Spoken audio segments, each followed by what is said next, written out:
Mas assim, Jesus também não acabou gerando.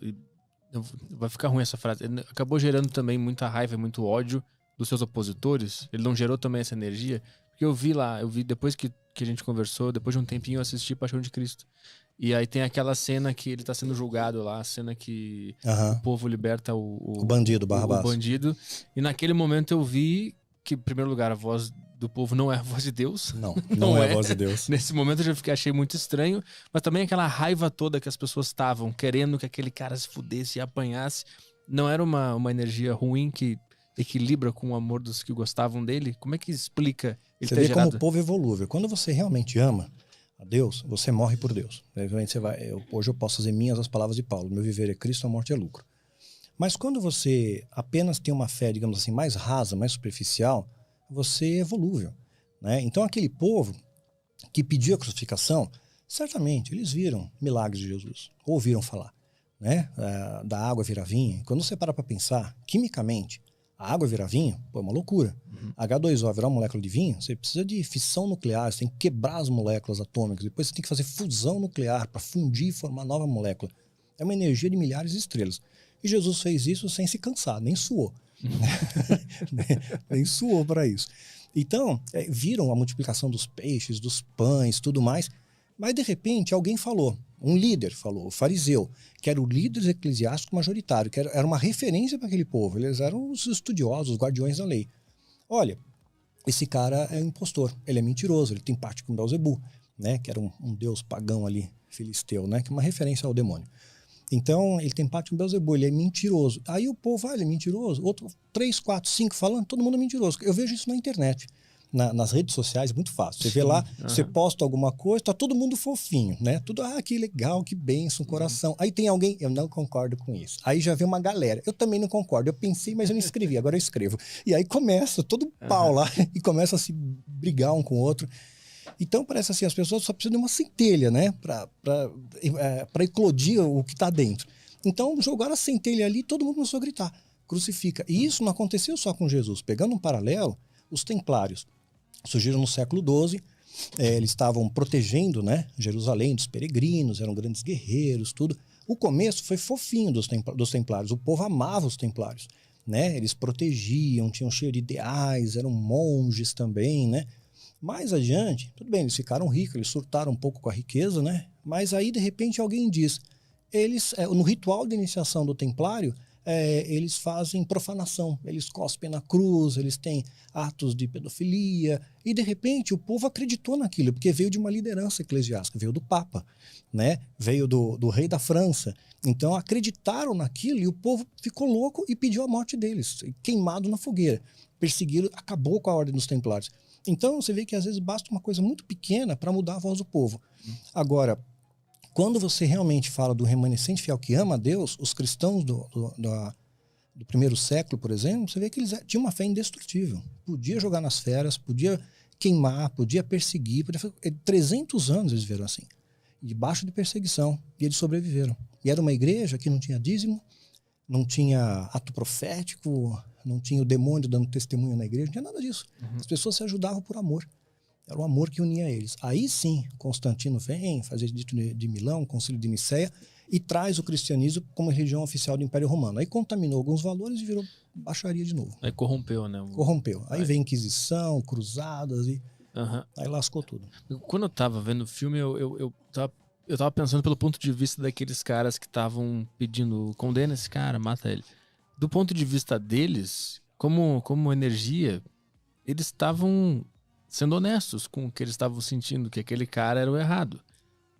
Eu acho que é o poder da turba. Que é isso? Da multidão. Se tá todo mundo gritando a mesma coisa, no mesmo som, você vai junto com a manada. É o efeito manada. Tu acha que foi isso que foi, com toda que certeza. fez Jesus ser crucificado? Com toda certeza. O efeito manada. É o poder da turba. Você começa a gritar e todo mundo grita, todo mundo gritando, então aí você se sente empoderado, fazendo parte de algo maior, né? Mas era muito ódio, era muita ódio. Raiva por ele. Sim, muita raiva. Nem quando o cara tava apanhando, ninguém exatamente olhou e sentiu. Cara, acho que exageramos aqui nesse negócio. Pois é. Em nenhum momento isso aconteceu. E os romanos eram cruéis mesmo, eles metiam um chicote. O Mel Gibson fez um filme muito próximo da realidade. Pô, Retratou muito bem as últimas 12 horas. Eu vi depois que a gente conversou aqui, eu fiquei fã desse cara, Jesus. Fiquei fã dele Sim. depois de ver o filme. Sim. Você vê, o que ele fez errado? Ele pregou amor, ele ensinou amor, ele viveu o amor. Mas quando você fala de amor num mundo contaminado pelo ódio, você fala a verdade no mundo aculturado pela mentira, é claro que você vai ser perseguido.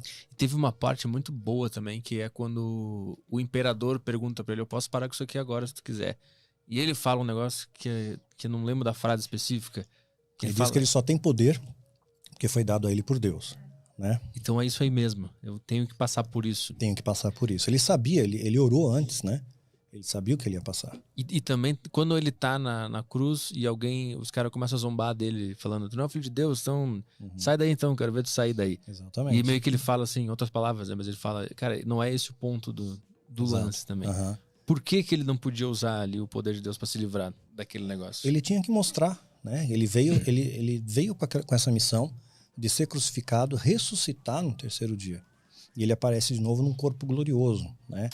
Um corpo diferente. Ele apareceu entre a sua ressurreição e a sua ascensão, que ele vai aos céus. Um período de 40 dias, ele apareceu para mais de 500 pessoas. Então, todos eles que foram testemunhas desse ato, né, da ressurreição e da ascensão, têm a legitimidade de serem chamados de apóstolos, por exemplo. Foram testemunhas oculares. Quem não foi testemunha não pode ser. Lucas andava com Paulo, Lucas não tinha chancela de apóstolo, não pode ser, era um historiador. Escreveu o Evangelho de Lucas, mas é só um historiador. Marcos também, o Evangelho de Marcos foi escrito por Marcos que não conheceu Jesus. Então ele não pode ser apóstolo. Paulo pode, foi o último que Jesus apareceu. E hoje em dia tá cheio de apóstolo aí, né? Tá cheio de apóstolo por aí. Não foram testemunhas. Pedro fala lá em Atos, capítulo 1, né? Olha, é necessário que seja testemunho ocular da crucificação.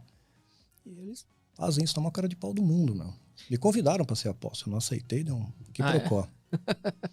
Anos atrás, eles tinham um projeto de fazer uma coalizão apostólica no Brasil com 12 apóstolos que iam trazer restauração para o Brasil. Política só para dar plataforma para um outro político que dizia que ia ser o presidente do Brasil, que não foi, não teve nenhum por cento de intenção de voto, né? E também não aconteceu nada com esses apóstolos aí, não mudou nada no Brasil. Seria o quê? Anos 90?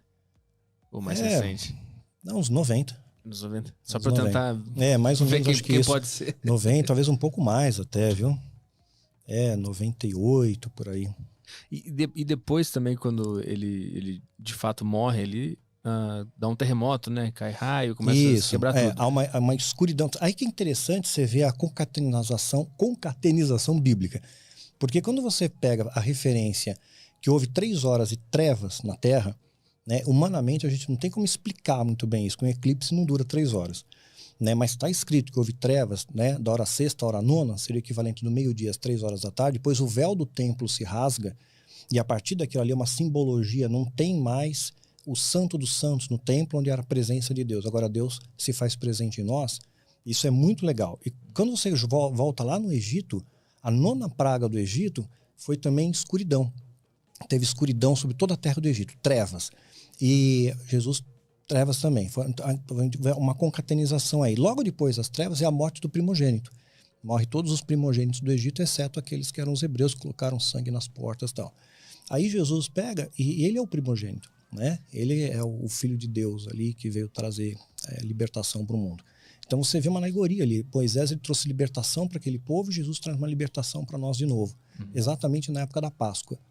Então, muito interessante. Mas o que eu fiquei me perguntando é, depois daquele momento, quando cai, quando dá terremoto e cai tudo, por que a partir dali não ficou claríssima a mensagem e 1000 anos depois, um monte de tempo se passou e a gente se encontra hoje e a mensagem ainda não foi absorvida e não foi colocada em prática pela humanidade? Pois é.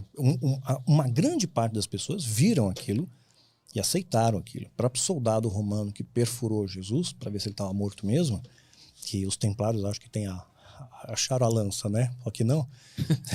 Então faz tudo para vender, né? E então ele mesmo fala, verdadeiramente esse homem era justo. Então muitas pessoas ali certamente se converteram, fariseus se converteram. A Bíblia diz, José de Arimateia, era fariseu também, Nicodemos, né? Estava dentro daquela casta farisaica e aceitaram Jesus. Então, mas infelizmente foi uma minoria. né? Como é nos dias de hoje também. As pessoas têm uma fé genuína. Hoje, ao invés de igrejas lotadas, estatisticamente tem 40 milhões, acho que, de evangélicos no Brasil. Mas é só estatística. A gente passar na peneira mesmo, ver quem é cristão de verdade mesmo, sabe? Que procura viver e exalar o perfume do amor.